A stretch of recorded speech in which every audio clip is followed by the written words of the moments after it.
Hello YouTube, welcome back to my channel. This video is called 5 worst things of being a trucker and how to handle them. They're not in no particular order. Start here with being away from family.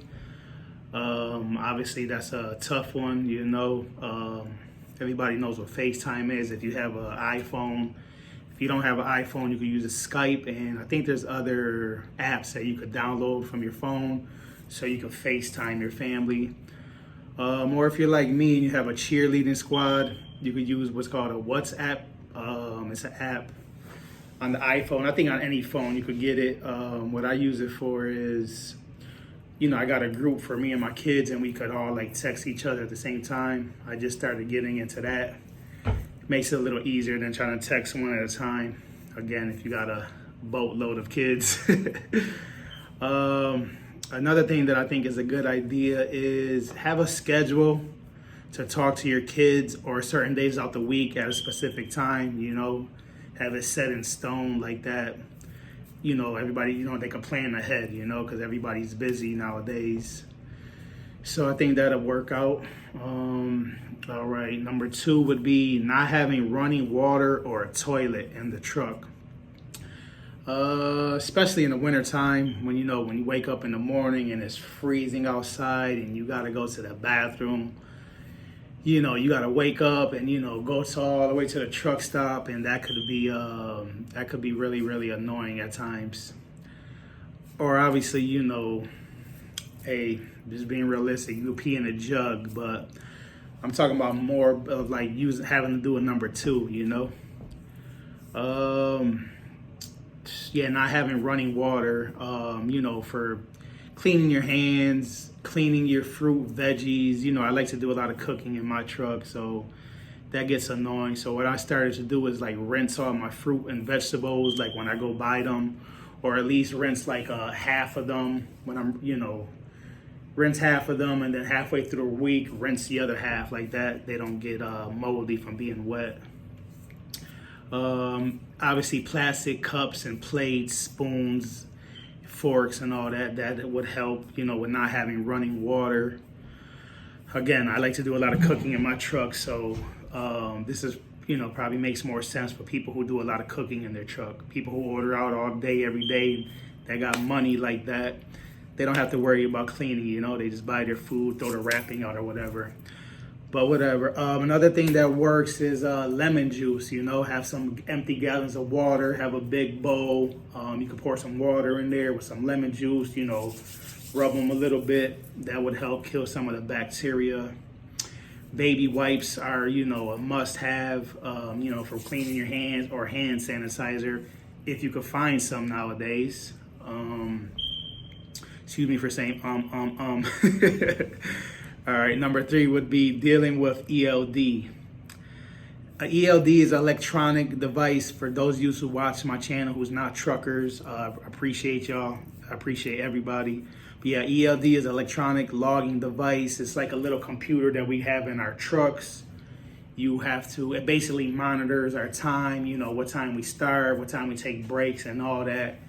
And it's kind of like a ticking bomb, you know. We got 14 hours to get everything done, you know. As soon as we go on duty, we hit start, you know, we cannot stop that clock. So that could slow down your money.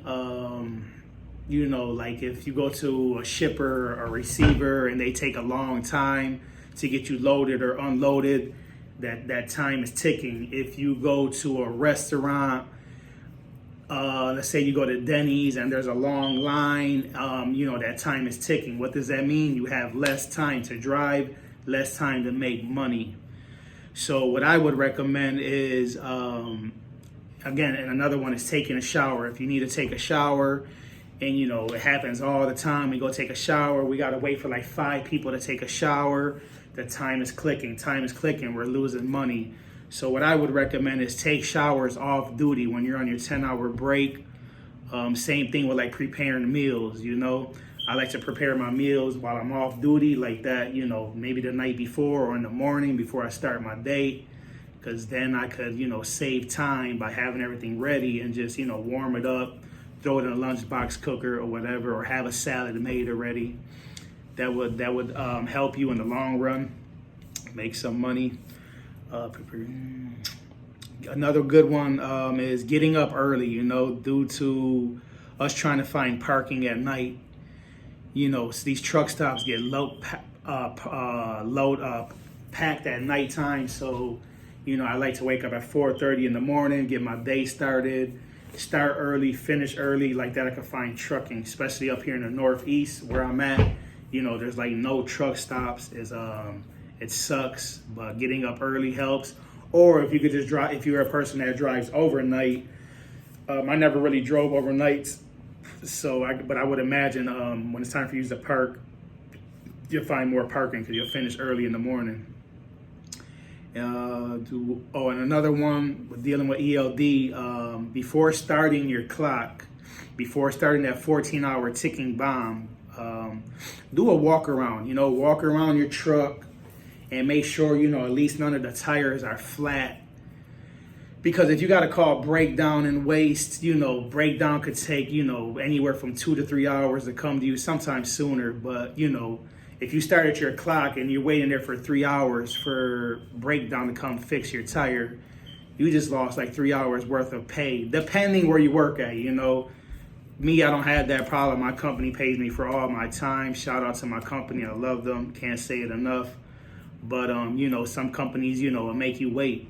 So that's something I would recommend. All right. Now to number 4, driving in the winter. Yes, driving in the winter. Thank God we got past the winter. We're now in the spring. Hallelujah. But driving in the winter is, one of the worst things to me also. Ways to handle it. Obviously, drive slow. We all know that, right? But unfortunately, we all don't follow it. Park if it's too dangerous. Don't never let no company tell you, it's a hot load. They got to be there, this, that, and the third. It's just not worth it. You know what I mean? Your life or nobody's life is worth no hot load. Don't let them say that to you. If they're trying to force you, find a new company. Have salt and a shovel in your truck, obviously, for getting stuck. That definitely helps. Have a phone with good network, in the wintertime. If you end up in a ditch or an accident, you don't want to have no Cricket or no Minute phone where you can't even get in contact with, the authorities or your company or somebody that could help you. Call a tow truck. And another one for winter conditions is you want to buy windshield washer fluid that will not freeze on you. I think it's the purple one that does not freeze, because there's nothing worse than trying to, clean your windshield and it freezes on you and nothing's coming out because it froze.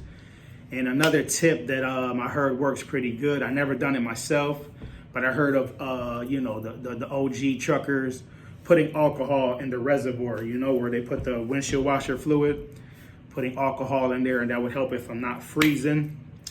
That was it for number 4. And number 5 is switching shift. And what I mean by switching shift, all right, I'm a morning person. I like waking up early, starting early, finishing early. But and I'm fortunate where I could always stay on a consistent schedule.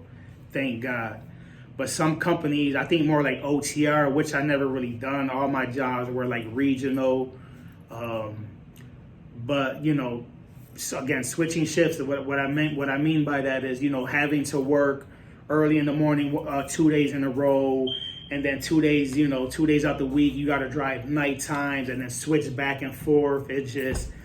I've done it in the past, and it's like one of the worst things. I should have probably named that number 1 because I hate it with a passion.